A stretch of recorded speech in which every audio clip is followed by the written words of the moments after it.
Well, it's long been an American boast that the US can give a home to the tired and the poor yearning to breathe free. But these days, it's also a powerful magnet for those with a burning desire for a top-class college education. A record number of Chinese students are heading to the United States to further their studies, but there are growing concerns about some of the methods they adopt to get there. This is Cram School, a privately run crash course to get Chinese students into American universities, and business is booming. With students like Joel Mei, whose parents are willing to pay about $10,000 US to help her pass the SAT entrance exam for college admission in the United States. I plan to apply for 30 universities to 15 universities, such as Emory, Notre Dame. She's not applying to any Chinese schools, putting all her hopes on an American dream, even though she's never travelled overseas and worries about fitting in on campus.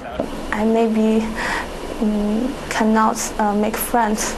If Mei gets into Emory, she needn't worry. Chinese students make up the largest minority group there, part of a record number of students coming from China. Already this year, the US has approved almost 90,000 student visas from China, more than all of last year, which was also a record high.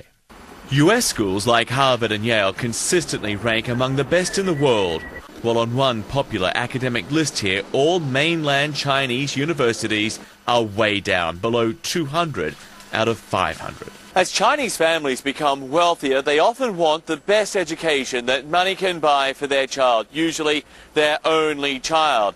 And that increasingly means a good school in the US. And with that can come pressure to do whatever it takes to get accepted. I think we've definitely all heard about forged documents, and certainly China's not the only place where that happens. Joel Young runs university prep schools across China, insisting his students get an all-round education. But in recent years, he says the market has become crowded with tutors and other operators focusing on nothing more than getting students a passing grade. There's actually a lot of people doing that here in China, basically by cramming their exams results or help them to write essays or applications.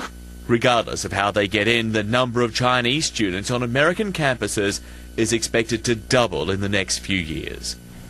CNN's John Vors reporting, and almost 55,000 Chinese students have been enrolled at Australian universities over the past year.